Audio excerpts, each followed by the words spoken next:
श्री शिवाय नमस्तुभ्यम। हर हर महादेव। आज की कथा में गुरुजी ने एक बेलपत्र, एक दूर्वा, एक लोटे जल का बिल्कुल नया उपाय बताया। बढ़ते हैं आज की कथा की पहली जानकारी की ओर। गुरुजी ने कहा, शरीर पूर्ण रूप से शुद्ध नहीं हो सकता।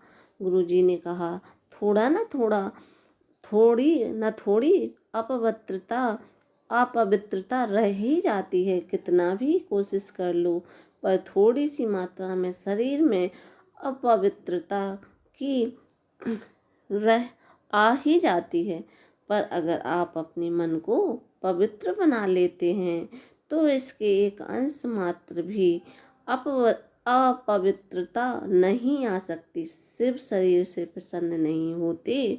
अगर आपका मन पवित्र है तो शिव आपसे जरूर प्रसन्न हो जाते हैं। बढ़ते हैं अगली जानकारी की ओर। गुरुजी ने कहा, इस संसार में गरीब भी होते हैं, अमीर भी होते हैं, पर शिव पर जल चढ़ाते हैं उनमें एक अविरल तेज उत्पन्न हो जाता है।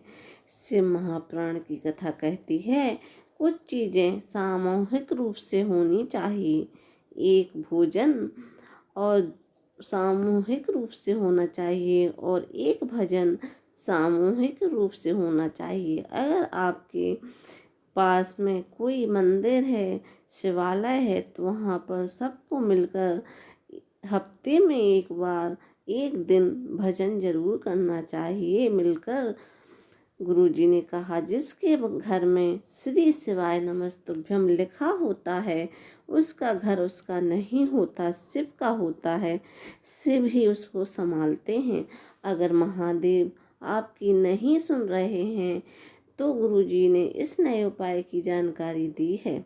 आपको एक लोटा जल लेना है, एक दूर्वा लेना है और एक बेलपत्र लेना है।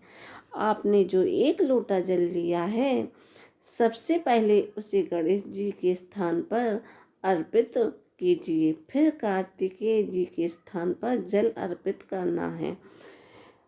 जलाधारी में जो लेफ्ट और राइट साइड होता है वहाँ पर आपको जल अर्पित करना है।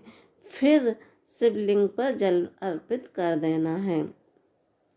फिर जो दूर्वा आपने ली है उसे गणेश जी के स्थान पर अर्पित करना है। जलाधारी में जो गणेश जी का स्थान होता है वहाँ पर आपको दूर्वा समर्पित करना है। ध्यान रखिए, आप जो दूर्वा गणेश जी के लिए समर्पित करेंगे उसमें जो पत्तियाँ होती हैं वो 3, 5, 7 होनी चाहिए और दूर्वा में जो डंठल है वो जलाधारी की साइड होना चाहिए और जलाधारी की साइड डंठल रखकर उस दूर्वा को समर्पित कर देना है। इसके बाद जो आपने बेलपत्र ली है वो माता अशोक सुंदरी के स्थान पर आपको समर्पित कर देना है। अगर यह उपाय आप महीने में 2 बार या 3 बार भी करते हैं तो देवादिदेव महादेव आपकी मनोकामना पूरी करते हैं। यह उपाय बहुत ही सरल और आसान उपाय है। श्री शिवाय नमस्तुभ्यम। हर हर महादेव। इस कथा के बाद जो अभी कथा चल रही है, इस कथा के बाद जो अगली कथा है गुरुजी ने कहा है, वो अगली कथा 10 फरवरी से 16 फरवरी प्रयागराज सतुआ बाबा शिविर में रहेगी। जो त्रिवेणी से महापुराण कथा इसका नाम होगा। और इसके बाद अगली से महापुराण कथा 17 फरवरी से 23 फरवरी तारा बाबा कुटिया हरियाणा में होगी। और इसके बाद 25 फरवरी से 3 मार्च रुद्राक्ष महोत्सव सीहोर में होगा।